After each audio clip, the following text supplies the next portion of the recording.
Eu sou Mônica Aline Souza, sou professora do Instituto de História da UFRJ, sou professora de História da África. Antes de ser professora de História da África do Instituto de História da UFRJ, fui professora durante 27 anos de Educação Básica. Fui professora do Colégio de Aplicação da UFRJ, ou seja, essa mesma universidade, e também fui professora da Rede Pública Estadual de Educação, lá no início da minha carreira profissional.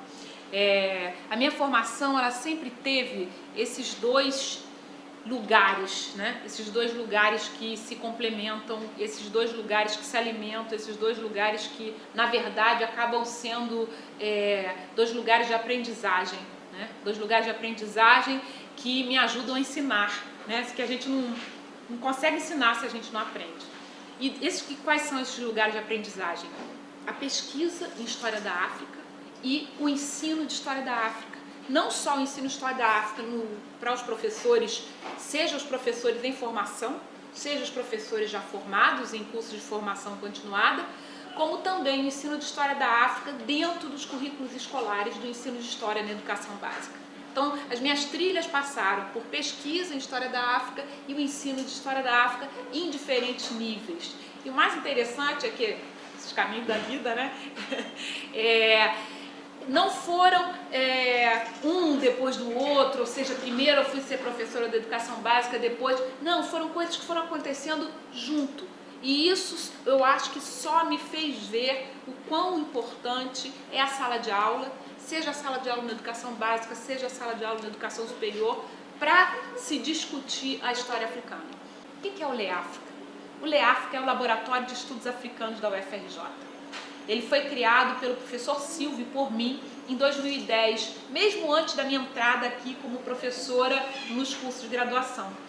O LEAFRICA, ele nasce como um espaço, né, dentro do Instituto de História da UFRJ, mas que se pretende com parcerias em outros espaços da universidade, como a Faculdade de Educação, como o Colégio de Aplicação da UFRJ e quaisquer outros institutos ou núcleos de estudo que queiram se vir, né, agregar ao LEAFRICA, um espaço de discussão, porque nós temos os nossos estudantes de graduação e de pós-graduação que se juntam ao laboratório para desenvolver, né, as suas pesquisas, os seus estudos, né, e também é um espaço, além de tudo isso, ou seja, de pesquisa e de ensino, um espaço de extensão universitária. É um projeto político do LEAFRICA levar as discussões sobre a história da África e a história dos africanos do Brasil para o público em geral. Por isso, desde seu nascimento, desde 2011, o LEAFRICA nasce no final de 2010, desde 2011 o LEAFRICA realiza eventos periódicos. Pelo menos a cada 2 meses nós temos aqui, no Laboratório de Estudos Africanos da UFRJ, um filme africano sendo exibido e debatido por um especialista, seja um especialista no tema do filme, ou seja alguém que participou da própria produção e criação do filme. É o Afrocine.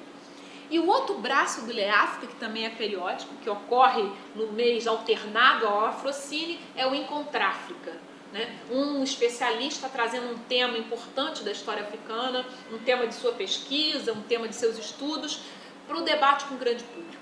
Então esse especialista expõe o tema e em seguida o público discute, conversa com ele, traz as suas reflexões. Essas duas atividades regulares do Laboratório de Estudos Africanos, elas configuram um espaço fundamental no nosso entendimento, que é o espaço não é apenas disseminar conhecimento, não é apenas compartilhar conhecimento, como disse o talentosíssimo músico Bernardo Aguiar no primeiro dia, é desenvolver o conhecimento. O conhecimento cresce quando ele é compartilhado, quando ele é motivo de discussão, né? Mais do que ele se torna mais completo.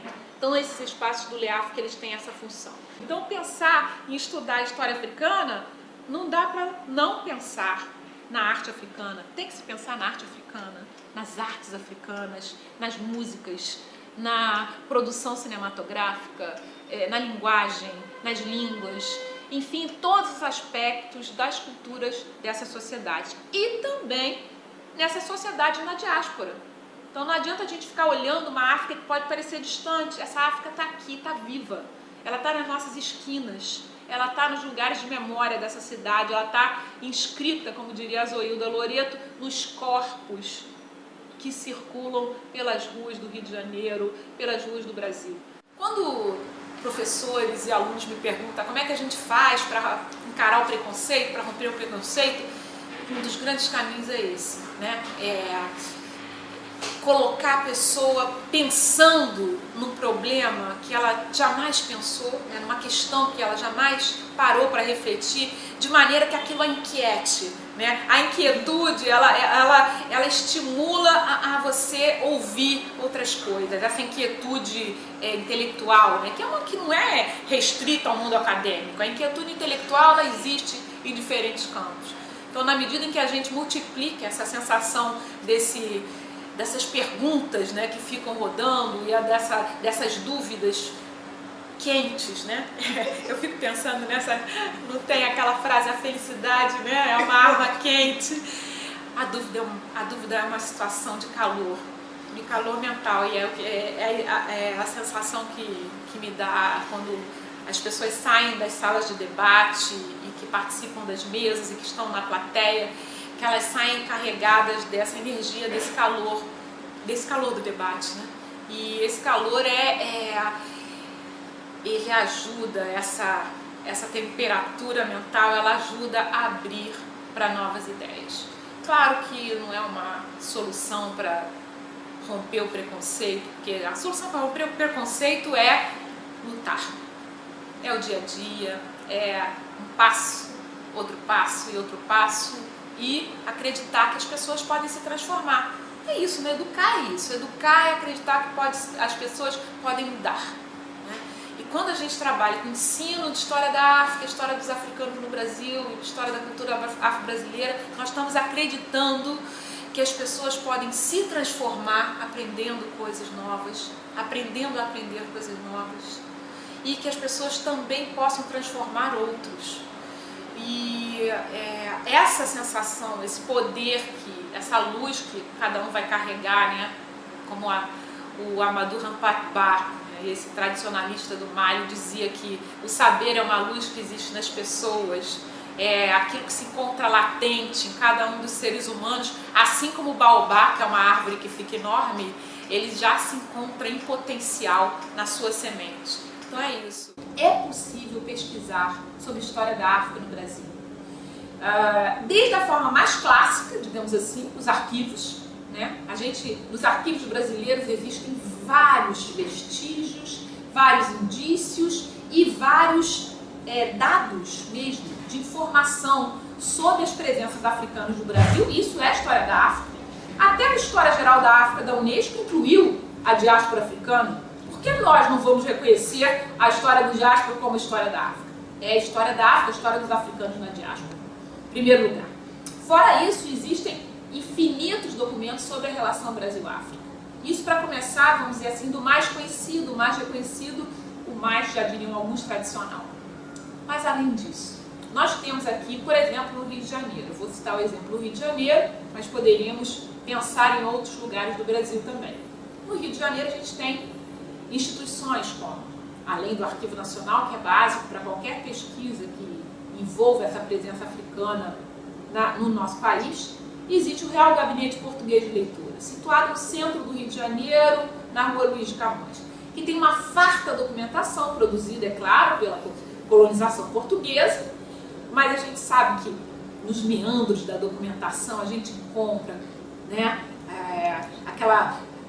aquele sinal vivo, né, daqueles que estavam não recebendo, mas interagindo com essa colonização, reagindo, lutando, negociando, enfim, criando realidades nesse espaço colonial, os africanos incluídos aí de uma forma muito significativa. No Real Gabinete Português de Leitura há um sem número de documentos nos quais se pode pesquisar para se entender uma história africana por um longo tempo. E também sabemos, né, que, assim, voltando a essa história, sim, a documentação escrita, sim, a documentação oficial, mas, repetindo, a documentação oficial, ela tem meandros para serem lidos, né? Eu sempre penso na imagem da região portuária do Rio de Janeiro, nessas obras do Porto Maravilha que estão sendo feitas, né? Desde que começou o projeto da obra, ainda conversava com alguns outros amigos e eles diziam: nossa, aquela região, tanta presença africana, a pequena África próxima. Eu falei: olha, quando eles começarem a cavar, aquilo vai brotar. E não deu outra, né, gente? A história brotou da terra ali, estão ali, né? Estão ali, estão vivos. Né? Os nossos mortos estão vivos, as pedras pisadas do cais estão lá. Então é a mesma coisa, quando a gente lê uma documentação oficial, tem que saber ler esses meandros. A gente tem o Real Gabinete. Hoje em dia nós já tivemos projetos financiados pelo governo federal de digitalização de documentação de arquivos africanos. Temos todo um acervo do Arquivo Nacional e do Arquivo Municipal de Angola digitalizados e que se encontram por acordos institucionais no Instituto Histórico Geográfico Brasileiro e também no Laboratório de História Oral e Imagem da Universidade Federal Fluminense. Foi feito um projeto com uma verba do CNPq, verba federal, e eles digitalizaram muitas coisas do arquivo angolano. E isso é um material que está aqui e é disponível para a pesquisa. Além desse material, vamos dizer, estou falando aí do campo mais da documentação escrita, existem, fora isso, gente, nós temos as Áfricas presentes no Brasil, que podem ser acessadas por vias de todos os tipos que se acessa a uma memória consolidada. Né? Se trabalhar com a memória africana no Brasil é trabalhar com a memória viva. Essa memória, como diziam, como disse novamente o Rampakba, né? A tradição viva. Né? Então, a memória dos descendentes de africanos, não a memória da escravidão exclusivamente, a memória da luta dessa população negra que veio ao Brasil trazida pelas rotas da escravidão, é uma memória que diz de África, diz profundamente de África. Essa memória ela está nas casas religiosas, mas ela também está nas escolas de samba, nas velhas guardas. Essa memória ela está presente nos sindicatos, porque a gente tem um movimento ainda pouco estudado, um movimento de trabalhadores negros no Brasil, sobretudo na área portuária, na área ferroviária, em que a participação negra foi bastante importante. E nessa participação, originalmente, a gente tem fortes relações de pertencimento a grupos, como se dizia na época do século XIX, de nações africanas aqui nessa, então, província do Rio de Janeiro. Eu estou aqui, mas se pegarmos o cancioneiro, se pegarmos a arte, a arqueologia, né, as escavações que hoje estão sendo feitas no Porto Maravilha, que a meu ver tinha que ser ainda mais, né? Ainda mais. Esse foi o porto, essa cidade foi o porto por onde deram entrada o maior número de africanos que entrou nas Américas, né? Enfim, ou seja, em nenhuma outra cidade do continente americano tantos africanos e africanas deram entrada. Ou seja, essa foi a maior cidade afroatlântica do nosso continente. Os estudos sobre quilombos hoje, né, estudos históricos, inclusive, né, já refletem essa forte presença indígena e relação entre as populações indígenas e as comunidades quilombolas. Então, toda uma série, os estudos mais recentes sobre quilombolas, historicamente falando, e os quilombos contemporâneos reconhecem essa presença, né, articulada, né, essa presença conjunta.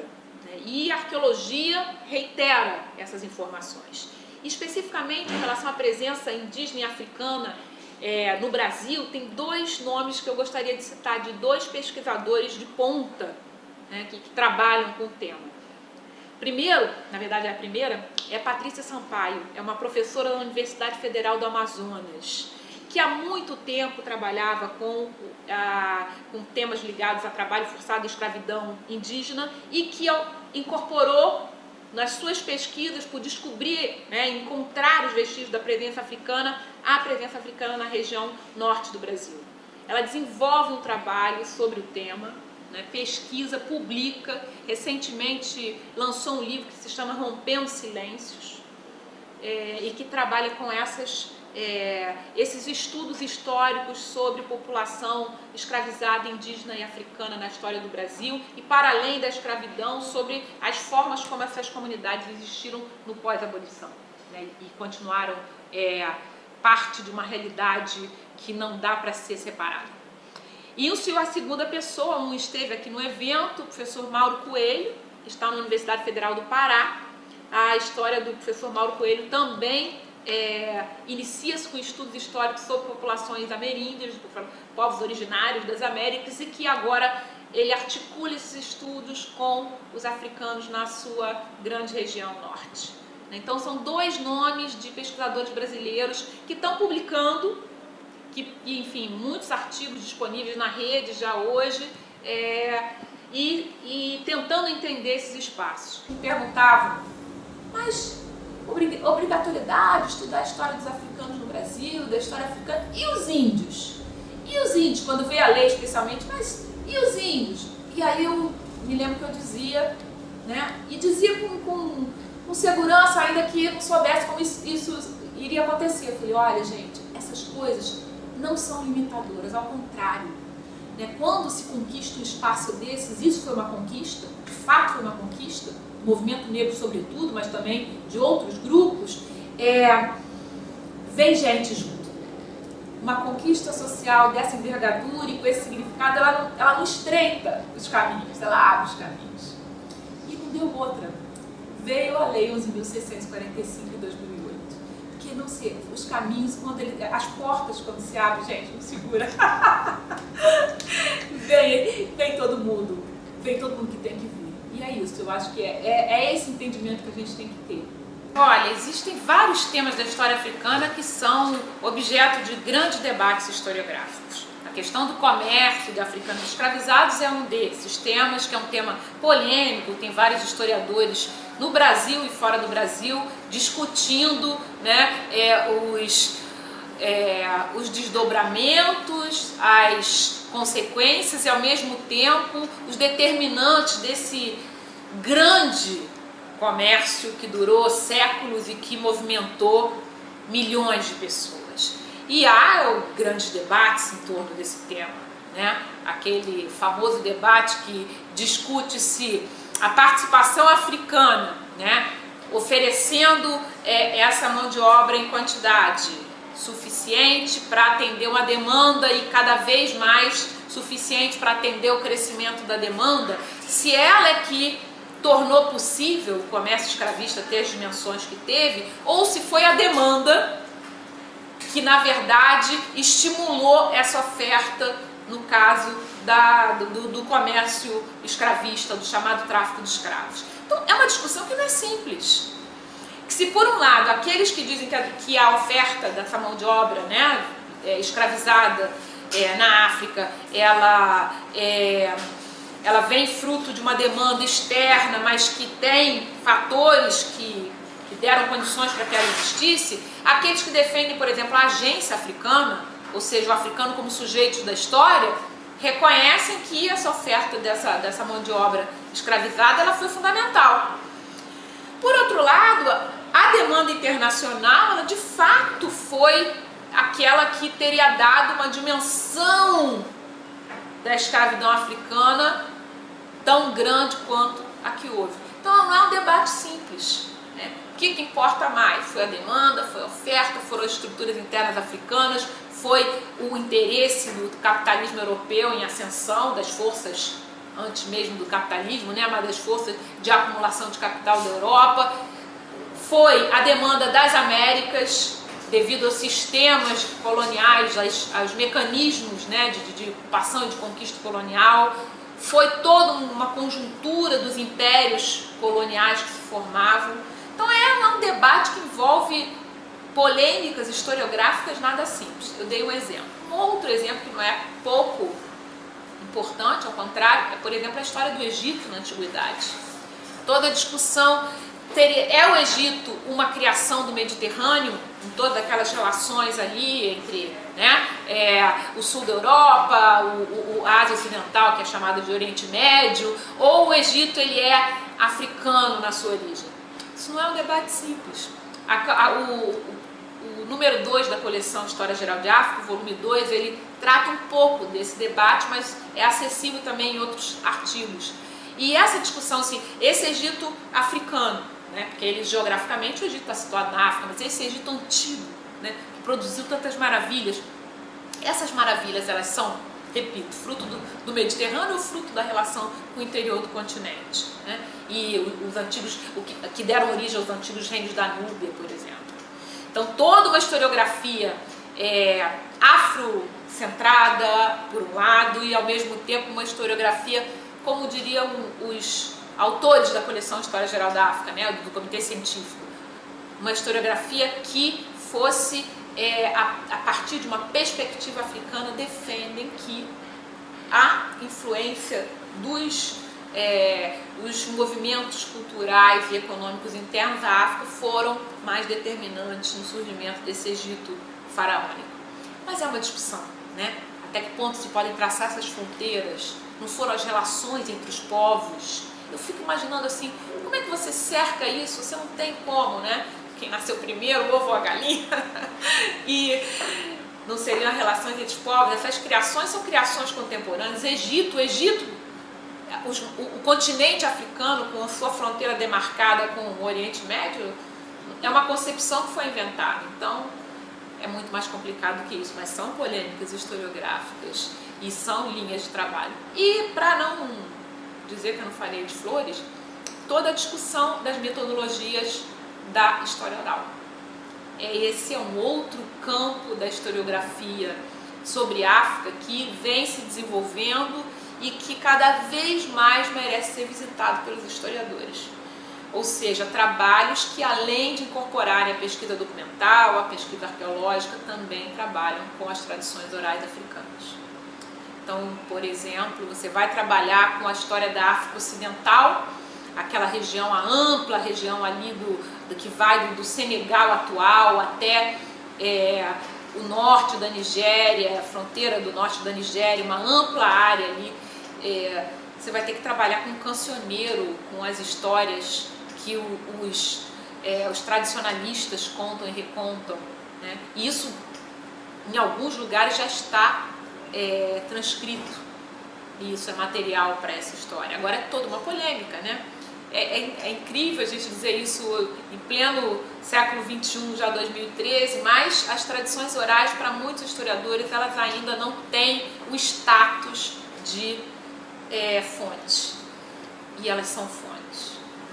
Elas são definitivamente... Bom, eu estou dizendo isso e já outras pessoas até com maior conhecimento sobre esse tema podem dizer isso com toda certeza e me ajudar nessa minha afirmação, mas esses campos todos de discussão historiográfica são muito importantes de serem visitados. Para o professor que está na escola, o que eu sugiro sempre? Sim, a coleção História Geral da África, que é um grande texto muito complexo, né, mas que pode ser comido pelas beiradas, pegando os artigos determinados. Existem revistas acadêmicas com textos muito bons. A revista do Centro de Estudos Afro-Orientais da Universidade Federal da Bahia, né, a Afroásia, excelente revista, com material muito bom. Existem materiais acessíveis pela rede. Houve um projeto Viajando com o Ibn Battuta, que trata das viagens desse tunisino na África, no período que seria da Idade Média Europeia, com mapas, com textos, com imagens. É um site construído por professores da Universidade Federal do Rio Grande do Sul. O professor José Ivair, que era de área de medieval e que, dentro dos estudos dele de história medieval, que basicamente era sobre a Europa, ele se deparou com a África. E ele trouxe os relatos de Ibn Battuta, esse viajante tunisino do século XIV, e transformou isso num site com objetivos pedagógicos, com mapas, com música, com imagens, com trecho dos relatos. Enfim, é todo uma gama de possibilidades. E eu sempre falo para as pessoas, olha gente, não desanime, dá trabalho, mas depois que você se coloca nesse mundo, é tão bom as suas aulas vão ficar tão mais interessantes que você não vai querer fazer outra coisa senão trazer africanos, indígenas, todos esses brasileiros misturados para as suas salas de aula. Fica tudo tão melhor. E os seus alunos vão ficar tão mais identificados com aquilo que você fala. É aquele esforço que no final, aliás, no final não, durante, já vai tornar o seu trabalho menos penoso. Não é? A gente sabe, eu sei por experiência própria, por sala de aula. É difícil o começo, porque a gente tem que se apropriar de uma outra maneira de ver a história, de ver o mundo, né? De ver os diferentes conhecimentos, aliás, não só a história. Mas quando isso entra na nossa vida profissional e acadêmica, torna de fato o nosso trabalho com mais significado, e com mais significado tudo fica mais bacana. Muito obrigada.